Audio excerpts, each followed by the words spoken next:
എപ്പിസോഡിന്റെ opening സീനില് ഇപ്പൊ വലിയൊരു മല തകർത്ത് ദൈതുറയെ കാണിക്കുന്നു. അവൻ ചുറ്റും നോക്കി ഇപ്പൊ കൂളായിട്ട് പുറത്തേക്ക് വരാണ്. ആക്ച്വലി ദൈതുറ അവന്റെ ഒരു ക്ലൗഡിനെ ക്രിയേറ്റ് ചെയ്ത് അതിനെ പൊട്ടിത്തെറിപ്പിച്ചാണ് അവിടുന്ന് രക്ഷപ്പെട്ടത്. ദൈതുറയ്ക്ക് കലി കയറി.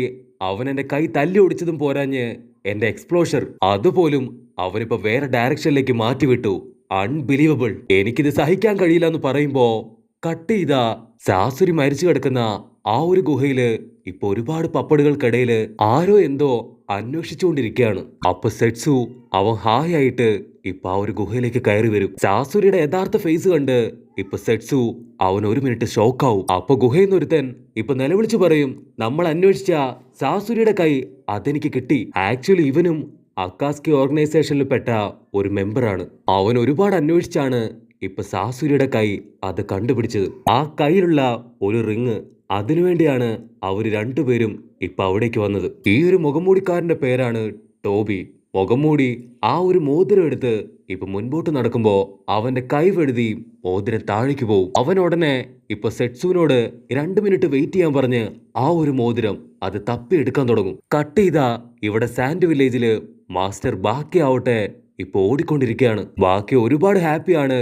കാരണം ഗാറ അദ്ദേഹം ഗ്രാമത്തിലേക്ക് തിരിച്ചു വരികയാണ്. ഗ്രാമത്തിലുള്ള എല്ലാവരും ഇപ്പൊ ഗാറയെ കാണാനായിട്ട് അവിടെ മുഴുവൻ നിരന്നു നിൽക്കും. ബാക്കി മാസ്റ്റർ ആവട്ടെ ഇപ്പൊ ഒരുപാട് നേരം കാത്തിരുന്നു മടുത്ത് മുകളിൽ നിന്ന് ബൈനോക്കുലറിൽ നിന്ന് നോക്കുന്നവനോട് വീണ്ടും വീണ്ടും അവരെത്താറായോ വരാറായോ എന്നൊക്കെ ചോദിച്ചുകൊണ്ടിരിക്കും. അതിനവൻ പറയും അവർ തൊട്ടടുത്തെത്തി ഇപ്പൊ തന്നെ ഗ്രാമത്തിലേക്ക് പ്രവേശിക്കും. അപ്പൊ സൂര്യൻ അത് പതിയെ ഉയർന്നു വരുമ്പോ ഒരുപാട് ജനക്കൂട്ടം ഗ്രാമത്തിലേക്ക് വരുന്നത് ഇപ്പൊ ബാക്കി കാണും. അവരുടെ ഒത്ത നടുക്കായിട്ട് ഇപ്പൊ കങ്കൂറയും കുട്ടപ്പനും ആവട്ടെ ഗാറയെ ഷോൾഡറിൽ ചേർത്ത് പിടിച്ച് ഇപ്പൊ ഗ്രാമത്തിലേക്ക് കൊണ്ടുവരും. അതിനോട് ചേർന്ന് തന്നെ ഇപ്പൊ മൈഗൈ ആവട്ടെ കാക്കാഷിയും തോളത്തെടുത്തോണ്ടാണ് മുൻപോട്ട് വരിക.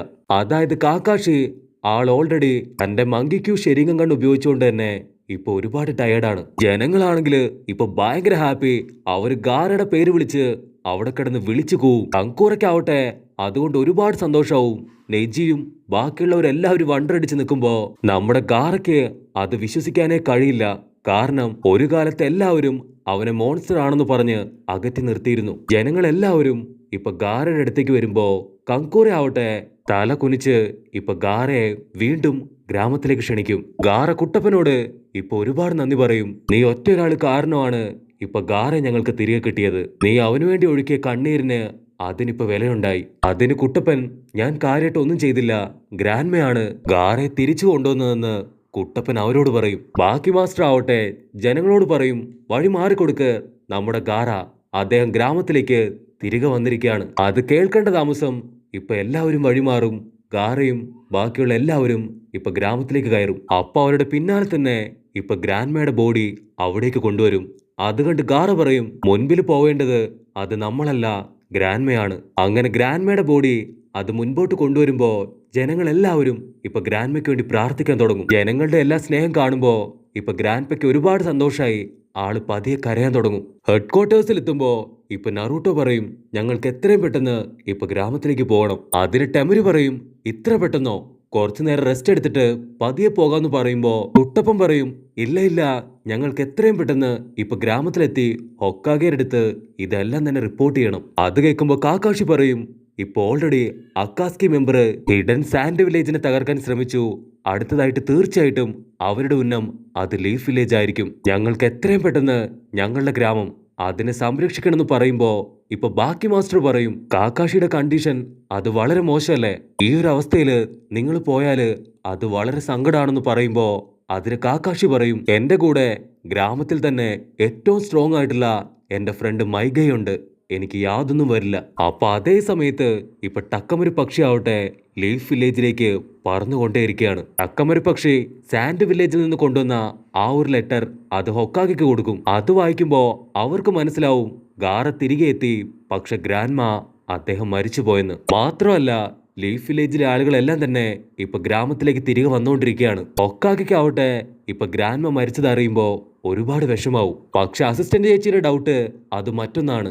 അവള് ഹൊക്കാഗയോട് ചോദിക്കും, ആക്ച്വലി അക്കാസ്കി മെമ്പേഴ്സിന് ആവശ്യം മോൺസ്റ്റേഴ്സിന്റെ പവറാണ്, അതറിഞ്ഞിട്ടും നീ എന്തിന് കുട്ടപ്പനെ അവരുടെ ഇടയിലേക്ക് അയച്ചു? അതിന് ഹൊക്കാഗ പറയും, ഗാരയുടെ ഉള്ളിലും ഒരു മോൺസ്റ്റർ ഉണ്ട്.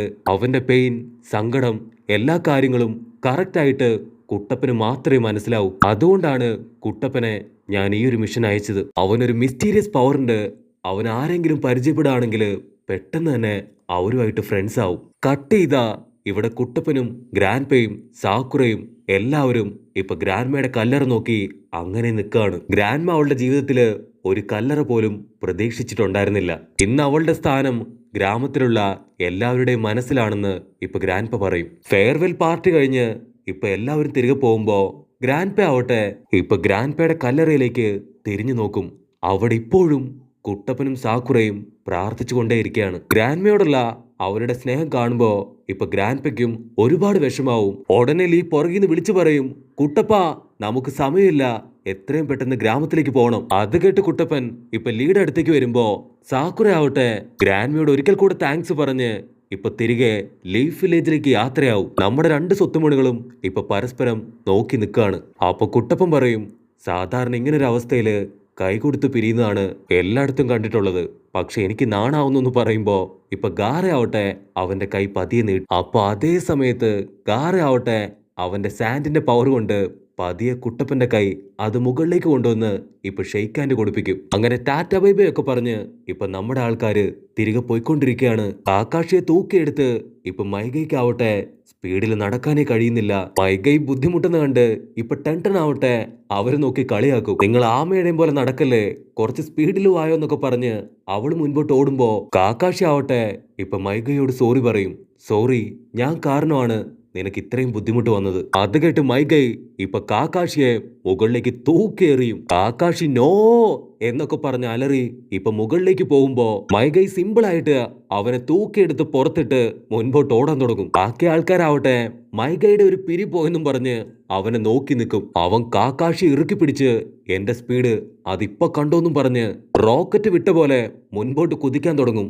അത് കണ്ട് ലീ ആവട്ടെ ഇത് പുതിയ പ്രാക്ടീസ് ആണോ, ഈ ഒരു ട്രെയിനിങ് എനിക്ക് ഒരുപാട് ഇഷ്ടമായെന്നും പറഞ്ഞ് ലീയും അവിടെ കിടന്ന് ചാടാൻ തുടങ്ങും. ലീ കുനിഞ്ഞു നിന്ന് ഇപ്പൊ നെജിയോട് അവന്റെ മുതുകിൽ വലിഞ്ഞു കയറാൻ പറയും. അതിന് നെജി, നിന്റെ മാസ്റ്ററിനെ പോലെ തന്നെ നിനക്കും മുഴുവട്ടാണ്, എന്നെ കൊണ്ട് പറ്റില്ല, നിന്റെ വട്ടിന് കൂട്ടു നിൽക്കാന്ന് പറയുമ്പോ അതേ സമയത്ത് ഡോബി ആവട്ടെ ഇപ്പൊ ഹായ് ആയിട്ട് നടന്നു വരുമ്പോ ദേദുരയുടെ കൈ അത് വീണ് കിടക്കുന്ന കാണും. അവൻ ദേദുരയുടെ കൈ എടുത്ത് ഇപ്പൊ അത് നോക്കി ചിരിക്കുമ്പോ ദേദുര ആവട്ടെ എന്റെ കൈ അത് താഴെ ഇടറാ, എത്ര ധൈര്യം ഉണ്ടെങ്കിൽ എന്റെ കൈ നീ എടുക്കുന്നു ചോദിക്കും. ടോബി ഷോക്കായിട്ട് ഇപ്പൊ ചുറ്റും നോക്കുമ്പോഴായിരിക്കും നമ്മുടെ ദേദുര ഒരു മരത്തിന്റെ പിന്നില് ഒളിച്ചു നിൽക്കുകയാണ്. ടോബി ദേദുരയെ കണ്ട് ചിരിച്ച് ആ ഒരു മോൺസ്റ്റർ അതിനെ നിനക്ക് കിട്ടിയില്ലേ ചോദിക്കുമ്പോ ദേദുര പറയും, അവനെ കിട്ടിയില്ല, ഞാൻ അവനെ വെറുതെ വിട്ടു. ടോബിക്ക് ദേദുരയുടെ കോലം കണ്ട് ചിരി അടക്കാൻ കഴിയാതെ അവൻ പൊട്ടിച്ചിരിക്കുമ്പോ ദേദുരയ്ക്ക് കലി കയറി അവന്റെ കഴുത്തെ പിടിച്ച് അമർത്തി പിടിച്ച് ഇപ്പൊ ശ്വാസം മുട്ടിക്കാൻ തുടങ്ങും. കട്ട് ചെയ്താ